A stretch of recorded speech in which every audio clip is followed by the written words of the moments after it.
गरीब की शादी। शशि की सौतेली माँ ने उसकी शादी की तो बड़े घर में, लेकिन पति कोई काम न करता।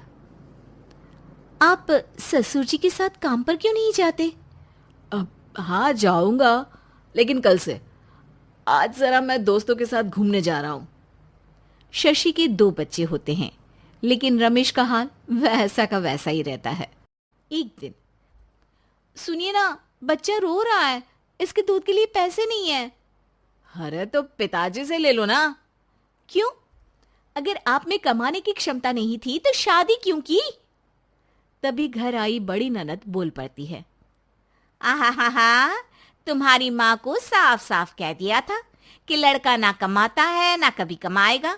हम 4 बहनें हैं इसका ख्याल रखने के लिए, और पिताजी का इतना सारा पैसा, तुम्हें किस चीज की कमी रखी है? लेकिन थोड़े ही सालों में तकदीर बदल जाती है।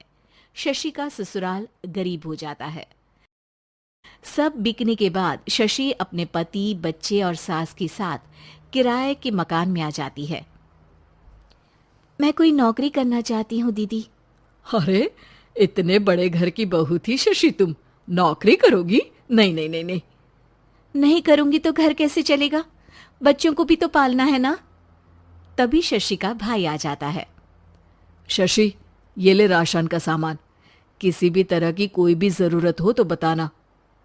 भाई, अब मैं नौकरी करूंगी। देख बहन, वैसे तो मैं तेरे साथ हूं, लेकिन हाँ, मैं ये भी चाहता हूं कि तू अपने पैरों पर खड़ी हो जा।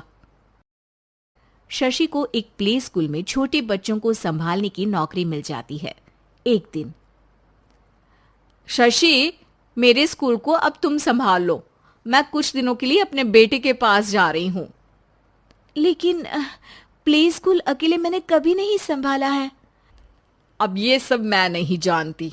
इतने महीनों में तूने जो देखा, बस पूरे आत्मविश्वास के साथ उसे करना। शशि नीलम के जाने के बाद पूरे 1 महीने उसका स्कूल अकेले संभालती है, और फिर एक दिन आता है जब वो अपना खुद का स्कूल भी खोल लेती है। वाह शशि, तुमने आज मेरा सर गर्व से ऊंचा कर दिया। तुम्हारा यही आत्मविश्वास तुम्हें बहुत आगे ले जाएगा। नीलम, बहुत आगे जाने की चाह नहीं है। बस ये छोटा सा स्कूल मेरे बच्चों की अच्छी शिक्षा में मेरी मदद करे, यही मैं चाहती हूँ। शशि थोड़े थोड़े पैसों से ही अपना परिवार पाल रही थी। एक दिन उसके घर उसकी बड़ी ननद आती है। अरे भाभी, घर में कूलर तो लगा लेती, मेरी माँ को कैसे पंखे में लिटा रखा है? अरे तो शशि कौन सा एसी लगा कर सो रही है? वो भी तो यहीं रहती है ना मेरे पास। ज्यादा यहाँ आकर मेरी बहू को परेशान न किया करो। हाँ हाँ, मुझे भी शौक नहीं है इस छोटे से घर में आने का। मैं तो बस ये बोलने आई थी कि मेरे बेटे की शादी है तो ननिहाल का जो नेग होता है वो ले आना। हाँ हाँ, जितना बनेगा कर देंगे, और ना हुआ ना तो वो भी नहीं करेंगे। तभी शशि बोल पड़ती है। अरे नहीं नहीं माँ जी, रीटा घर की बेटी है। उसके ससुराल वाले उससे शादी पर पूछेंगे कि मायके से क्या मिला। रीटा, तुम मुझे सामान की लिस्ट भेज देना, मैं पूरी कोशिश करूंगी कि तुम्हारी हर डिमांड को पूरा करें। अच्छा, मैं खाना लगाती हूँ। शशि ये बोलकर किचन में चली जाती है।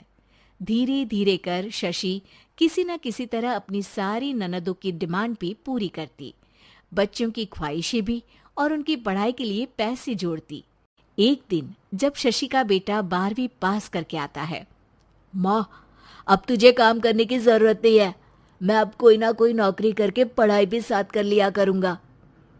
शशि को लगता है कि बेटा और आगे पढ़ाई करे, लेकिन वक्त की मार के कारण वो बेटे को काम के लिए हाँ कर देती है।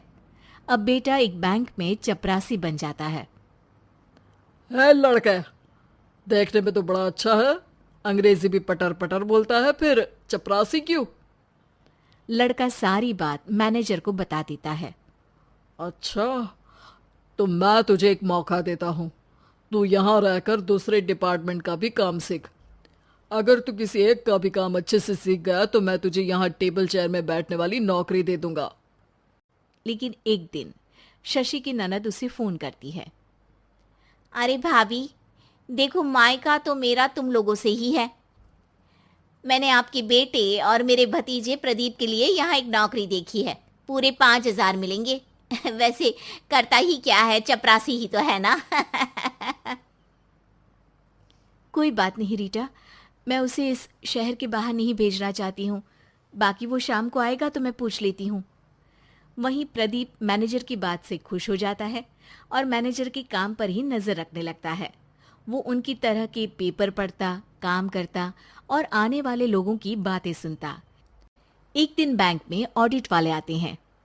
ये गलत है, पूरी बैलेंस शीट नहीं मिल रही है, कहीं ना कहीं गड़बड़ है।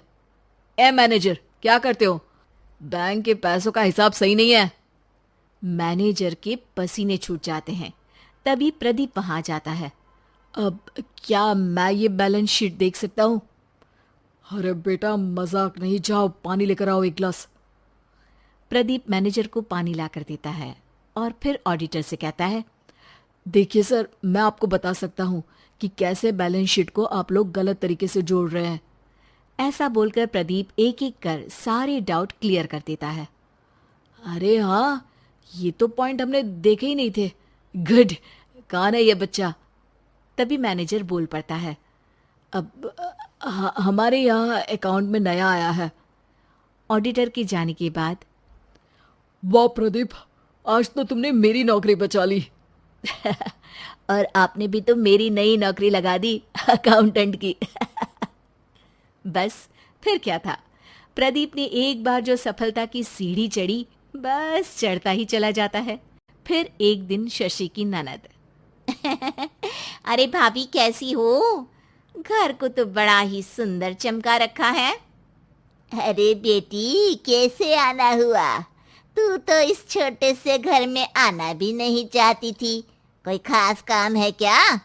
अब हाँ, वो माँ, मेरा जो मजला बेटा है ना, वो अकाउंट से पढ़ाई कर रहा है, तो प्रदीप से बोलकर उसकी भी कहीं अच्छी नौकरी लगा दो ना।